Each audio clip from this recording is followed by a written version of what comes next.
Good morning, dear friends. This is Lady Sylvia, and I thought I would share with you before I pack all these things up. I remember as a child, one of the first books I ever read was the story of Peter Rabbit, and I wonder how many of you remember that story too, written by Beatrix Potter and illustrated by her. I have the book on Beatrix Potter collectibles downstairs, and I think she was not well and was confined a lot to her bed. She did illustrate a lot of her stories from her country house where she lived and made these stories up. She was a wonderful illustrator, just enchanting.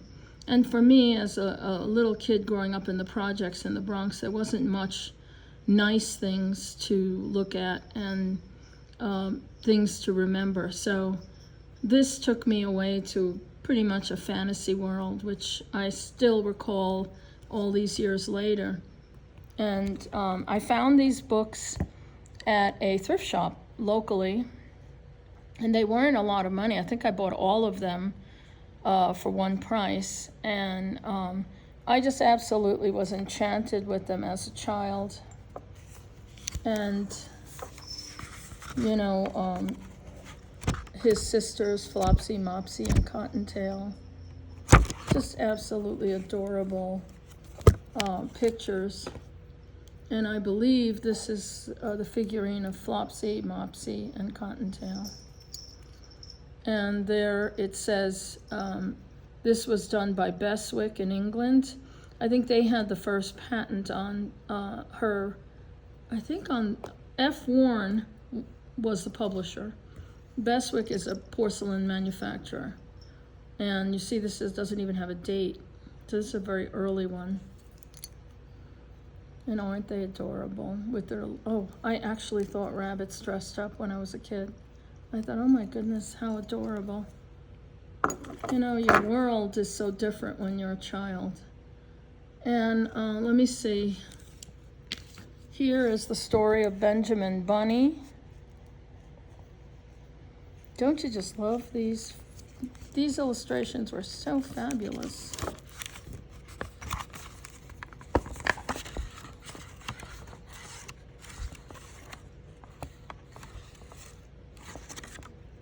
I just absolutely adored them, and I never saw any bunnies, of course, in the Bronx. Oh, there's Nayeli. Now you go away. Don't you touch this porcelain. You go away now. Go to sleep with your sister. So here's Benjamin Bunny. Now Royal Albert picked up the patent on the Bestwick figurines. See, it says here 1989, so this is a later edition. But the original ones were done, see, this is dated 1948 was the first ones done. This is 1989, this is a reissue of Benjamin Bunny. Totally, absolutely adorable. And then this is the story of Squirrel Nutkin. I just love the names she came up with. They were so charming and beautiful.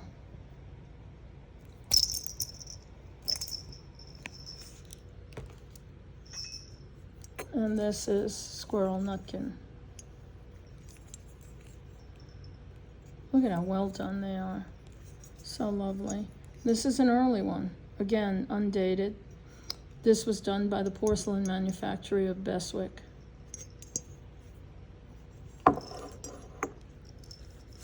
And then this is the story of Jeremy Fisher, who liked to go fishing with his little bobbin and his fishing rod, and then he stops to eat a sandwich. And I have his figurine. Let's find him. He's right here. He stops to eat. There's his fishing bobbin and his fishing basket.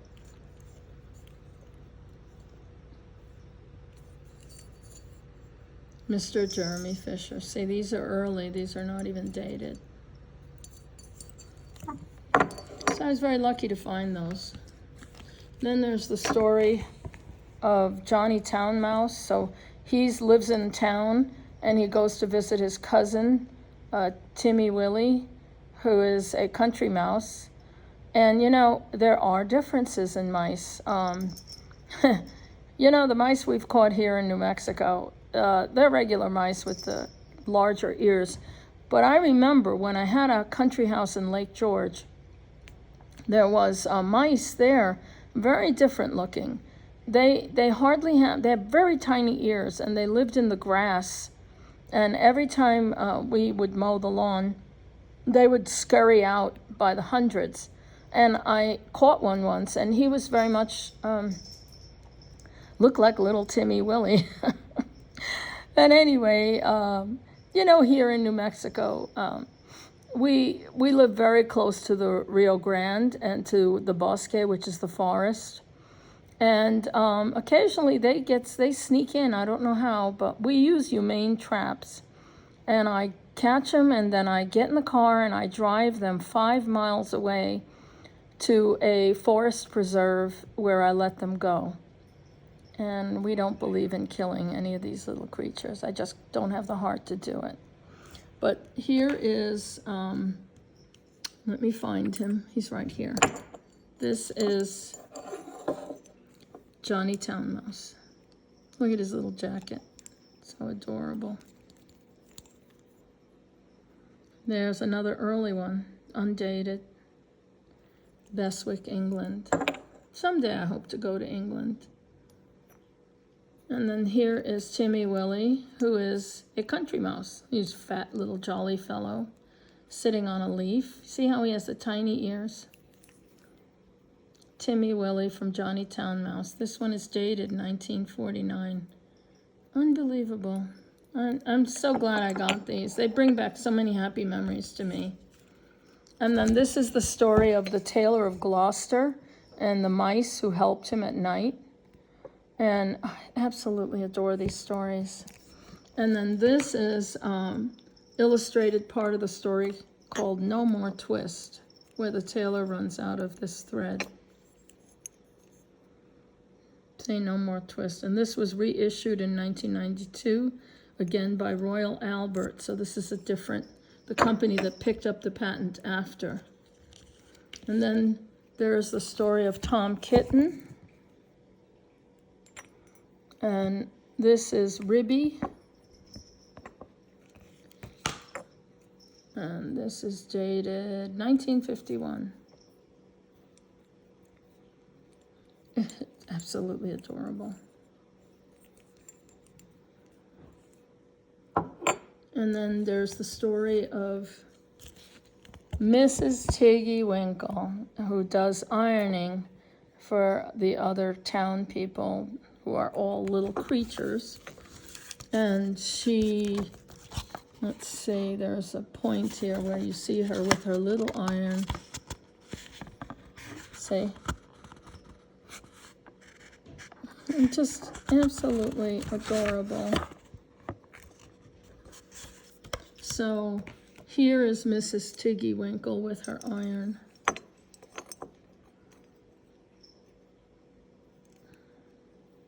You could see she's much older. The glaze on the porcelain is cracking. Say, Mrs. Tiggy Winkle. And this is unsigned, undated, so these are older. Look at how adorable. And then there's the story. One of my favorite stories was Jemima Puddle Duck. And ever since I was a little kid, I called all ducks Jemima. Look, there's a Jemima. I just love these stories. And there's Jemima Puddle Duck right here with her shawl. Is she not adorable? And she's reproduced by Royal Albert. The original was 1948, and she's reissued in 1989. And then The Tale of the Flopsy Bunnies. And there is Mrs. Rabbit and her bunnies. let's see what she's dated. 1976 in Bestwick. So this is when Bestwick was still producing them. And then there's The Tale of Mrs. Tittlemouse. Can you believe these names? I just absolutely could not believe how beautiful and sweet and innocent, you know, these stories were. Just take you to another place where animals wear little pinafores and aprons and carry little shoes and baskets. Just adorable. And this figurine was from the tailor of Gloucester as well.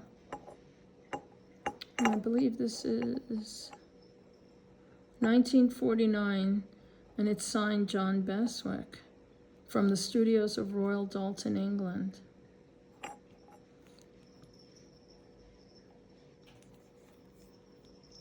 He's sitting on a spool of thread. And this is Samuel Whiskers, which is another character from the books. A fat, jolly mouse with no date. And then there's The Tale of the Two Bad Mice, who go and invade the dollhouse and they steal things out of the dollhouse. And there's the two mice, two brothers, and their sister, excuse me, Hunca Munca. And she steals the cradle out of the dollhouse for her babies. And this is dated 1951, Hunca Munca. And this is also from The Tale of Two Bad Mice, 1997.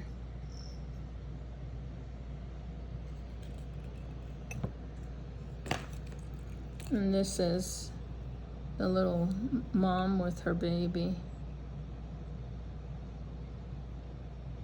I found this in a different thrift shop. It's not the same because it's a different type of porcelain, but it's really sweet. And then I believe this is from Benjamin Bunny, where he wakes up with the sack over his head. Benjamin wakes up.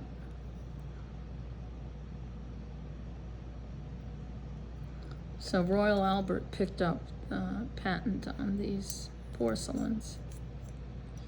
And Royal Albert's still making beautiful porcelain.